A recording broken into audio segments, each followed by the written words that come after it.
Leo nataka niongee na mabinti kwa sababu kuna mahali naona kuna watu wanakosea kujua kwamba wao kama wanawake wana nafasi gani katika maisha, wana nafasi gani katika jamii. Kuna msemo mmoja wa Kiarabu unasema wewe ni victim only once in your life, kwamba wewe watu watakuonea mara moja tu katika maisha yako.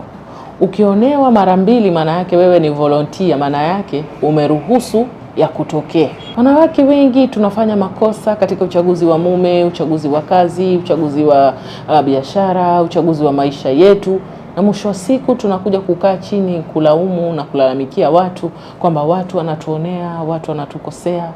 Tunashindwa kufata kauli ya wazazi wetu. Nakumbuka mimi wakati nakuwa, mamangu aliniambia soma kwa sababu elimu ndio mkombozi wako. Ukishasoma elimu yako itakufaa. Maana yake baada ya kusoma kuna mawili, aidha ujiajiri au uajiriwe. Na ukishajiajiri huwezi kufanya maamuzi kwa sababu huna pa kukaa. Yaani unataka kuolewa kwa sababu huna sehemu ya kuishi. Yaani unataka kuolewa na huyu bwana kwa sababu wewe huna hela ya kodi. Yaani unataka kuolewa kwa sababu wewe huwezi kujikatia bima ya afya. Sasa nataka nikuulize tu mwenzangu, kwa hali tu ya kawaida, wewe wamjua kabisa Lela amekuja kwangu kwa sababu nia yake ni hana pa kukaa. Hata wewe utamheshimu? Hata wewe utamuona huyu ni mwenzangu? Sijasema mchangie au mwana mtu ambaye mwachangia maisha, lakini ujue katika hiyo safari yako ya ndoa mchango wako utahitajika, aidha wa kiakili au wa kihisia. Na ili uweze kutoa mchango wowote lazima uwe sawa, aidha kiakili au kihisia. Sasa kama kiakili huko sawa, maana yake uliacha skuli, maana yake hujitambui, maana yake kwenye makongamano, mazungumzo ya wanawake unapuuza, unasema na wapoteza muda. Kihisia hujui haki zako, hujui kwa nini wataka kuolewa, hujui wataka kuolewa na mtu wa aina gani, hujui kwa nini waitaka hiyo kazi, kwa nini wataka kusoma hiyo kozi. Unahisi hata kama ukistiriwa sasa umpewe hiyo sehemu ya kuishi, utachangia nini katika huo muungano? Kwa sababu wewe ni pozo kwa mumeo. Na hata maandishi ya Biblia yasema apatie mke amepata jambo jema. Sasa wewe wajiona, ukijitizama katika hicho kioo kilichopasuka unachokiweka dirishani, wajiona kweli wewe ni jambo jema? Akili yako, tabia zako, nguo unazovaa, kauli unavyoongea na watu, wajiona wewe ni jambo jema? Huyo mtu ambaye wanataka kuambatana naye uende kwake kukaa maana huna pa kukaa, waona utamtendea haki? Na yeye atakubali achukue hasara aeke kwenye maisha yake? Mtu yeyote akishakuwa liability, mfano wajua hii gari kwangu ni liability, waitelekeza. Huwezi kuipeleka barabarani kwa sababu wajua hii gari ni spana mkononi. Sasa wewe ni liability na unataka mtu kuweka katika highway kweli? Na kisha ukipata breakdown afanye nini? Atoe pesa nyingine aje kukuvuta katika highway. Maana yangu ni kwamba kama wataka mtu bora, jiboreshe ili tusisikie hadithi ya wewe kunyanyaswa katika mahusiano, hadithi ya wewe kuteseka katika ndoa. Ni wewe utakiwa kujiboresha. Na waita kila siku, njoeni smart ladies, njoeni tuwafundishe. Wazazi walikosea walivyotuzaa, walivyotulea. Zama zao zilikuwa tofauti na zama zetu. Lakini pia kuna elimu dunia na elimu ambayo tuzipata shule. Hauwezi kufundishwa kila kitu na huwezi kujua kila kitu. Kutana na wanawake katika majukwaa ya wanawake, usiwe na hili utapewa lile. Ujue kutoka kwa wenzio. Kuna watu wamefanya makosa mengi sana walivyokuwa na umri wa miaka 30, watawaambieni nyinyi ili nyinyi msiyafanye mkiwa katika 30. Na wakifika 40 watakuwa na experience ya 40, watawashtueni mkifika 40 mjipange. Hamutaki kukaa katika majukwaa, hamutaki kwenda katika harakati za wanawake. Mkiitwa katika makongamano hamwendi. Miradi mingi sana nchi hii imekuja ya watoto wa kike, lakini mpaka leo hakuna liberation. Liberation haiwezi kuja kugonga mlango katika nyumba yako. Ni wewe mwenyewe unatakiwa kwanza ufanye self evaluation, ujijue wewe una hati gani, una changamoto gani, kisha ndo utoke uende katika foundation, utafute msaada kama binti. Kuna foundation kibao za wanawake, kampeni tele za wanawake. Je, wewe mpaka leo miaka 30 watu wanaendesha kampeni dhidi ya wanawake, umepata nini? Na kwa nini watu ambao hawana kampeni, hawa watoto wa kiume hawana kampeni, hawana harakati kama zilizopo za kwetu, wao wanatupita kifikra kuliko wewe?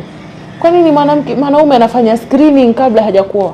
Kwa nini wewe hufanyi screening kabla hujaolewa? Nakwambia tena, you are victim only once in your life. Ndio watu watavunja nafsi yako, moyo wako, si umeumizwa. Only once you are victim. After that you are volunteer. Si mimi nimesema, ni watu wanasema. Na kama watu wanasema, unatakiwa ujikague. Kwa nini kila siku bahati mbaya ya kukuta wewe tu? Hii dunia ina watu bilioni 7, lakini wewe unamng'ang'ania mtu asiyejibu ujumbe wako. Lakini wewe hutaki kuachika kwa mtu anayekupiga. Ulikuwa uko mzuri, lakini sasa hizi hata ukipata kipodozi hakikubali, kwa sababu unanyanyaswa kiroho, unanyanyaswa kiakili. Afya yako ya akili iko sifuri. Kila saa watamani ujidhuru, kila saa watamani kujiua. Habari mbaya, ukijiua natafuta victim mwingine. Yani kujiua kwako sio suluhisho la yeye kuacha, ni wewe kukata mawasiliano.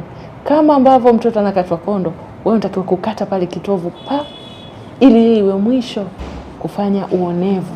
Wewe unaenda kwa mtu muonevu, anakuita yuko nyumbani peke yake, unaenda halafu unasema wewe umedhalilishwa. Kwa nini umeenda yuko nyumbani peke yake? Kwa nini usikutane naye katika hadhara? Na hakuna kitu kinaumiza kama makosa ya kuvuka mipaka ya dini. Mfano makosa ya kizinifu. Ukiwa katika relationship za kizinifu, lazima upate break up, upate heartbreak, kwa sababu wewe umeingia katika mifumo ambayo sio. Katika Kristo ni kosa ya jinai kuzini. Katika Uislamu tutakiwa tukupige mpaka ufe. Kwa nini wafanya mambo ambayo dini zote za Abrahamu zimekataa?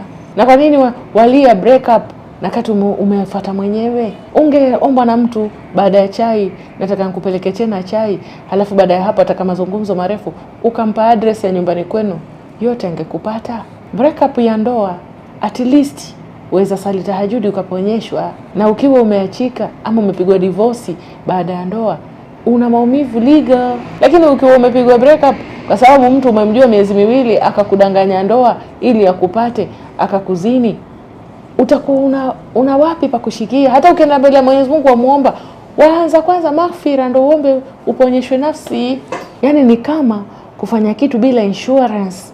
Marriage is your insurance for any disturbance, for any discomforts zitakazo kupata. Marriage ni insurance yako.